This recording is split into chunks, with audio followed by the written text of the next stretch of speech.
Қайырлы күн, құрметті әріптестер. Бүгін біз сіздермен бірге бағалау және бағалаудың түрлері туралы кішкене ақпарат ұсынатын боламын. Назар салып тыңдағандарыңызға рахмет алдын ала. Негізгі бұл ақпарат жас мұғалімдерге арналады. Өйткені оқу жылы жақындап қалды. Бағалау және бағалаудың жолын білмей қиналып жататын кездер кездеседі.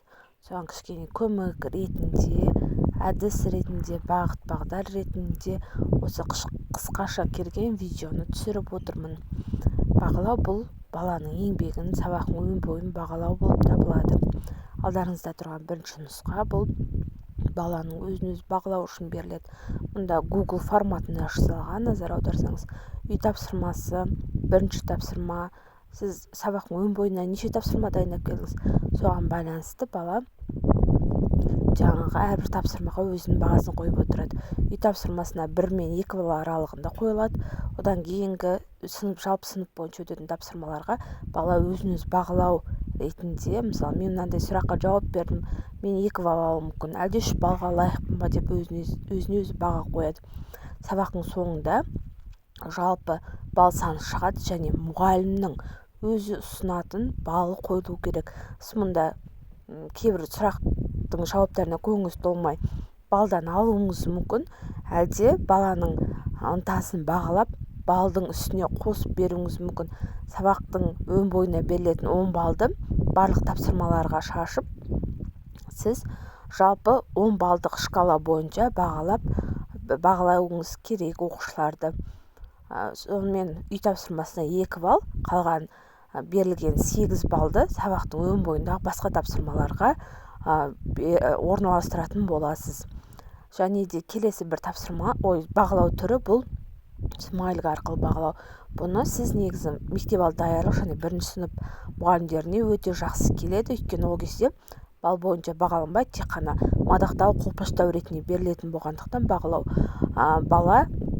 балаға мотивация ретінде дәптер тексерген кезде, есеп шығарған кезде, әлде күнделікке баға қойған кезде осындай смайликтерді пайдаланасыз. Мұнда тек қана мотивация болғандықтан баланың көңілін түсіретін, сабаққа деген ынтасын жоятын смайликтерді көп қолданбағаныңыз жөн. Сонымен, мысалы, бала өте жақсы тапсырма жазып келді. Сіз осындай лайк қойып тұрған, яғни жарайсың деп тұрған батырмадағы смайликті қойдыңыз, және дәптеріне қойдыңыз. Бұл да ата-анаға, бала күнделікті тексеретін ата-анаға бұл да бір жақсы мотивация, яғни баланың еңбегі еленіп жатыр. Күнде бірге оқыған еңбегімізді мұғалім көріп тұр. Балаға да, ата-анаға да мотивация ретінде смайликтер беріледі. Бала есеп шығарып келді, 2 есеп шығарды, сіз әдемі смайлик жапсырыңыз. Бұл баланың тағы да келесі есепті жақсы шығаруға, дұрыс шығаруға, есептің дұрыс шартын жазуға деген балаға деген мотивация беріледі. Келесі бір ұстатын бағалаудың түрі бұл жалпы сыныптың аты жөнін жазып, ламинаттап өзіңізге тақтаға іліп жапсырып қоясыз. Әрбір дұрыс жауап үшін, мысалы, сіз жұлдызша ілесіз, болмаса дөңгелек, өз фантазияңызға қарай. Мысалы, мына жерде Ақниет үй тапсырмасын жақсы жауап берді, 1 жұлдызша кетті. Одан кейін 2-ші тапсырмаға үлгермей қалуы мүмкін. Ақниетте 2-ші жұлдызша жоқ. Оның орнына Жаннұр 3-ші, 4-ші тапсырмаға өте жақсы жауап берді. Әрбір жұлдызшаның артында сіздің балдарыңыз тұру керек.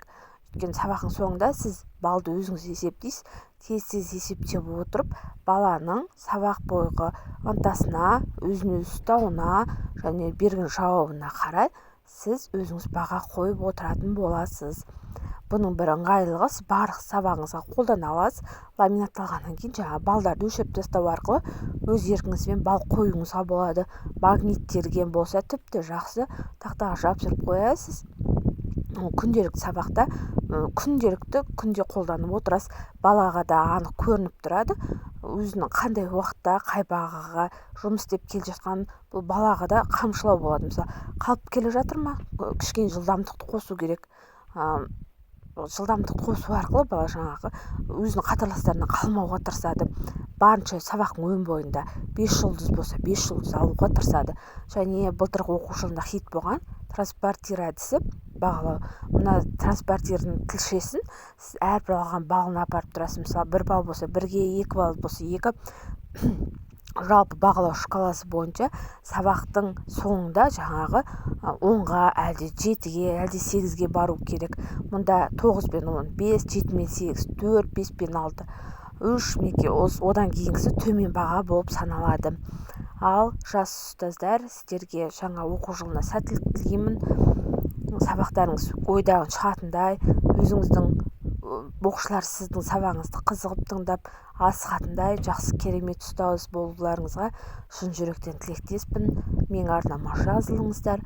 Алда тағы да бірінші сабақты бағалау түрлерін ұсынатын боламын, және сабаққа қатысты неше түрлі әдіс тәсілдер мен платформалар туралы ақпараттар күнде салынып отырады.